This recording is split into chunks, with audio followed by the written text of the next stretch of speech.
খবর সংযোগের সাপ্তাহিক হাইলাইটে আপনাদের স্বাগতম।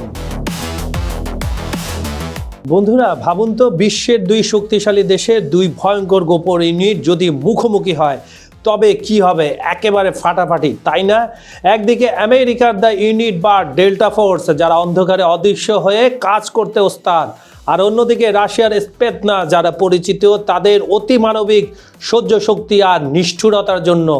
কার হাতে আছে বেশি পাওয়ার, টেকনোলজি নাকি রুট ফোর্স? প্রথমে আসা যাক ডেল্টা ফোর্সের কথায়, তাদের অ্যাক্টিভিটি জেনে আসে। বন্ধুরা, এদের নাম শুনলে শত্রুর রক্ত একেবারে ঠান্ডা হয়ে যায়। কেন ঠান্ডা হয়ে যায়? নিশ্চয়ই কিছু কারণ আছে। নিশ্চয়ই তারা স্পেশাল, অন্যান্য বাহিনীর চেয়ে তারা অনেকে গিয়ে এই কারণেই শত্রুদের রক্ত ঠান্ডা হয়ে যায়। 1977 সালে গঠিত এই ইউনিটটি মূলত কাউন্টার টেরোরিজম এবং হোস্টেজ রেস্কিউতে বিশ্বসেরা। তাদের কাউকে রেস্কিউ করতে হলে বা কোথাও যদি টেরোরিজম থাকে তাকে শেষ করার জন্য এই বাহিনীর ডাক সবার আগে আসে। এদেরকে কিভাবে বাছাই করা হয় চলেন একটু জেনে আসি। ডেল্টায় ঢোকা মানে লোহা চিবিয়ে হজম করার মতো। গ্রিন রেবেট বা রেঞ্জারদের মধ্যে থেকেও মাত্র 5 থেকে 10% টিকে থাকে ডেল্টার পরীক্ষায়। তারপর বেছে বেছে তৈরি করা হয় বিশ্বের সবচেয়ে নিখুঁত বাহিনীটিকে। ডেল্টার অস্ত্র আর প্রযুক্তিগুলো কেমন জানতে ইচ্ছা করছে বন্ধুরা? চলুন জেনে আসি।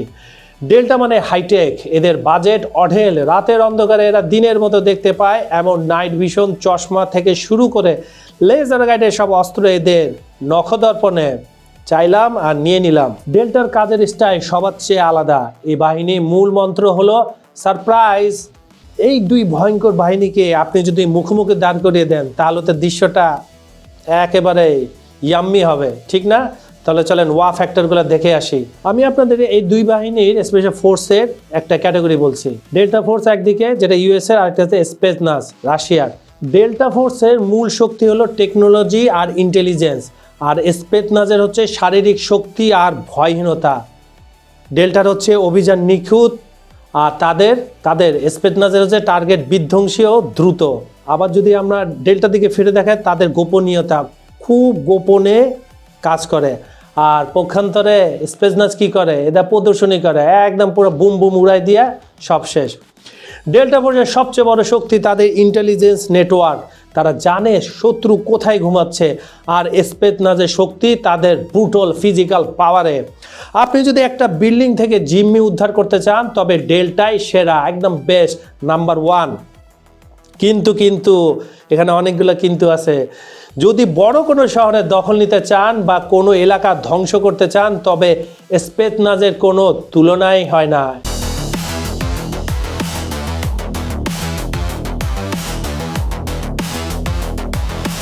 2026 সালের 3রা জানুয়ারি ভোররাতে ভেনেজুয়েলার প্রেসিডেন্ট নিকোলাস মাদুরোকে তার স্ত্রী সহ গ্রেপ্তার করে নিউ ইয়র্কে নিয়ে যাওয়া হয়েছে।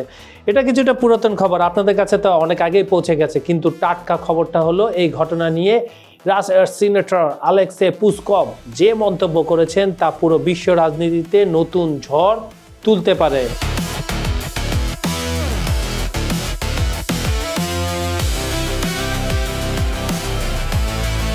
কিন্তু আসল প্রশ্ন হলো ট্রাম্প আর পুতিনের সম্পর্ক এখন কোথায় গিয়ে দাঁড়াবে? ভেনেজুয়েলার স্থানীয় সময় ভোর 2টার দিকে কারাকাসে হঠাৎ পর্যন্ত বিস্ফোরণের শব্দ শোনা যায়। এটা আমি বলছি 3 তারিখের রাতের কথা। মার্কিন যুক্তরাষ্ট্র অপারেশন অ্যাবসলিউট রিজলভ নামে একটি বড় আকারের সামরিক অভিযান চালায়। 150টিরও বেশি মার্কিন সামরিক বিমান ভেনেজুয়েলার উত্তরাঞ্চলে অংশ নেয়। কি বিশাল ব্যাপার! লক্ষ্যবস্তু ছিল বিমান প্রতিরক্ষা ব্যবস্থা, সামরিক ঘাঁটি এবং সরকারি স্থাপনা। এগুলোকে একদম ফ্রিজ করে দেওয়া, এবং তাই হয়েছে। একদম নিখুঁত প্ল্যান ছিল এটা ট্রাম্পের সেই ডেল্টা ফোর্সের। তা বিশ্ববাসী সবাই দেখেছে, কিছু কিছু ভিডিও ফুটেজ বিভিন্ন জায়গায় এসেছে। রাশিয়ার সিনেটর ও পুতিনের ঘনিষ্ঠ আলেক্সে পুসকভ কিন্তু মোটেও খুশি নন এই ঘটনা। তিনি ব্যক্তিগতভাবে না, তিনি পুতিনেরই কথা তার মুখ থেকে বের হয়েছে। তিনি সরাসরি সতর্ক করে দিয়েছেন যে ভেনেজুয়েলায় ট্রাম্পের সামরিক বিজয় শেষ পর্যন্ত ভয়াবহ বিপর্যয় রূপ নিতে পারে। তিনি একটা সতর্ক বার্তা দিয়েছেন। পুসকভ বলেছেন, ট্রাম্পের পদক্ষেপ অস্বীকার করা যায় না, কিন্তু এর ফলাফল কেমন হবে সেটাই আসল প্রশ্ন, তিনি মনে করে দিয়েছেন ইরাক, আফগানিস্তান এবং লিবিয়ার উদাহরণ। সেখানেও আমেরিকা বিজয়ের ঘোষণা দিয়েছিল, কিন্তু শেষ পর্যন্ত কি হয়েছে পুরো বিশ্ব তা দেখেছে। আমি আপনাদেরকে বলি ছোট ছোট করে, আফগানিস্তানে 20 বছরের যুদ্ধের পর নতুন যে সরকার আফগানিস্তান হলো, তাদের 7 দিনের সময় বেঁধে দিয়েছিল আমেরিকাকে সেনা সরানোর জন্য। তারা 24 ঘন্টা সব জিনিস রাখা পালায় গেছে, বাগরাম ঘাটি মাটি যা ছিল সব কিছু ছাইরা পালায় গেছে। এরপর ইরাক দীর্ঘমেয়াদী অস্থিরতা, বিভিন্ন দলের উত্থান। লিবিয়া কি হলো, সম্পূর্ণ বিশৃঙ্খল রাষ্ট্র, মানে যেখানে হস্তক্ষেপ করছে।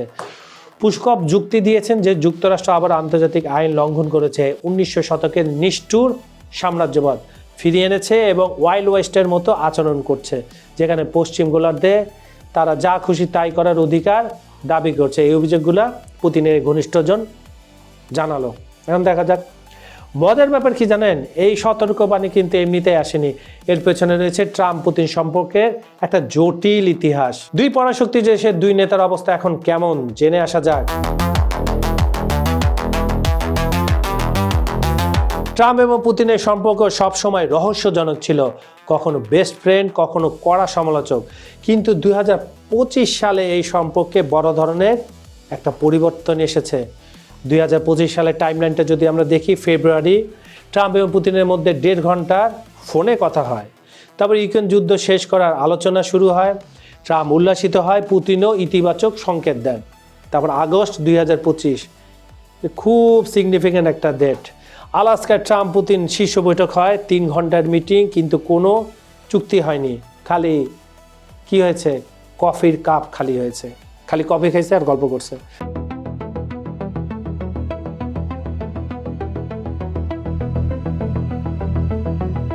আজকের ভিডিওতে এমন একটা গল্প নিয়ে এলাম যা শুনলে মনে হবে কোনো হলিউডের মুভির script. We need Greenland for national protection. They have a very small population.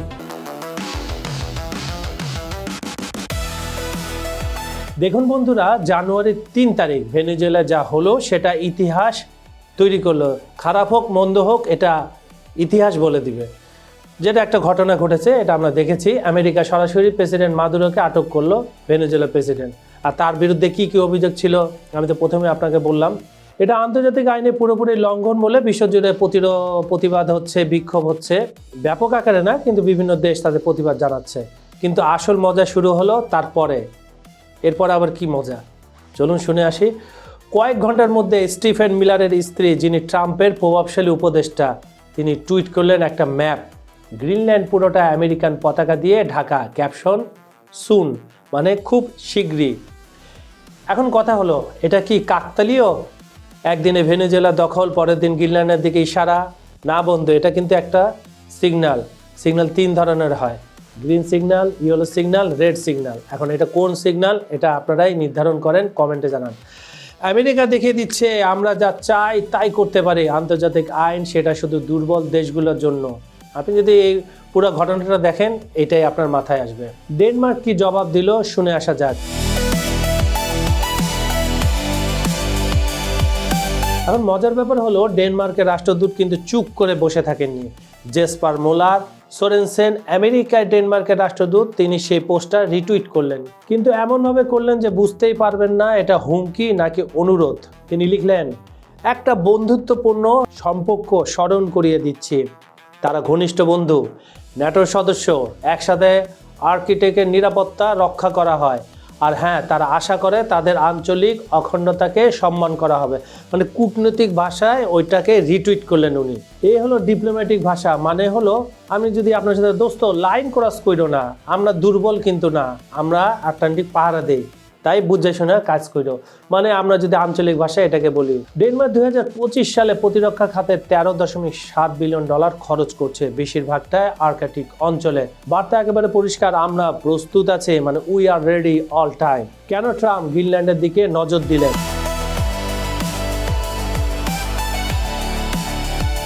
আমার মতে 3টি কারণ হতে পারে। বন্ধুরা দেখুন তো আপনাদের সঙ্গে মিলে যায় কিনা। নাম্বার 1, ভূ রাজনীতি, গ্রিনল্যান্ড আটলান্টিকের প্রবেশদ্বার। চীন আর রাশিয়া এখানে প্রভাব বিস্তার করছে। আমেরিকার সবচেয়ে উত্তরের সামরিক ঘাঁটি পিটুফিক এখানেই কিন্তু ট্রাম্পের ভাইস প্রেসিডেন্ট জেডি ভান্স গত মার্চে সেখানে গিয়েছিলেন। নাম্বার 2, খনিজ সম্পদ। গ্রিনল্যান্ডে আছে বিরল খনিজ তেল গ্যাস ভবিষ্যতের অর্থনীতির চাবিকাঠি। নাম্বার 3, ট্রাম্পের ইগো। মে মাসে এনবিসিকে দেওয়া সাক্ষাৎকারে ট্রাম্প কি বলেছিলেন আপনাদের তো নিশ্চয়ই মনে আছে, না মনে থাকলে আমি আবার বলছি।